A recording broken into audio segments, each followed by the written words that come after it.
Voters have a lot to consider tomorrow as they will head to the polls. There are no mayoral or city council races to decide in Houston this year, but there are major issues on the ballot that could affect your tax dollars.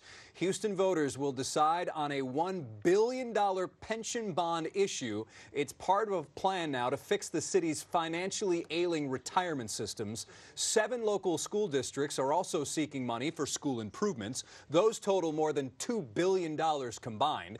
And Spring Branch ISD is seeking the most money with more than $898 million in bonds requested. All right, so what do all of these bond issues really mean? Well, here to break it down for us is KHOU political analyst Bob Stein. Thank you for being here. Sure. It's going to be a big day tomorrow. Prop A is probably the biggest thing on the ballot that people are talking about, the pension bond issue. This is a really big deal for city workers. So what are your thoughts on that? How will it go? Well, my projections are about an 8% turnout, about 85 to 86,000 voters out of 1 million eligible just in the city.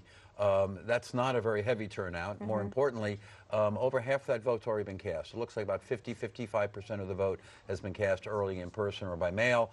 Probably 45 will be cast tomorrow. My projections at this point is these will pass with a low of maybe 51% to maybe as high as 54, 56%.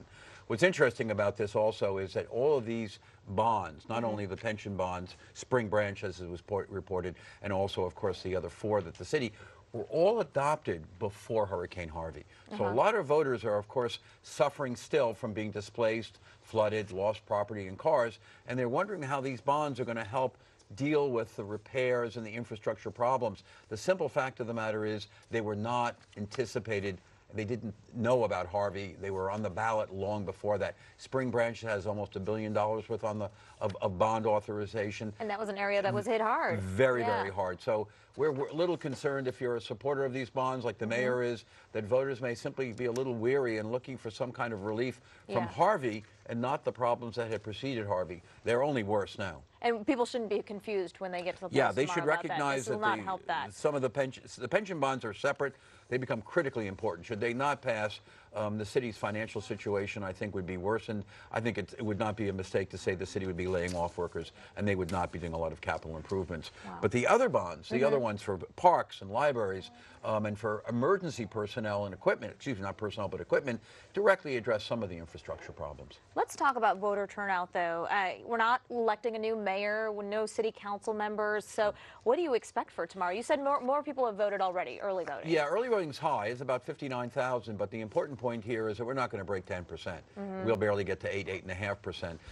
As you remember, in 2013, we had decided to adopt or get rid of our current term limits, which were 3 2-year terms, and we've gone to 2 4.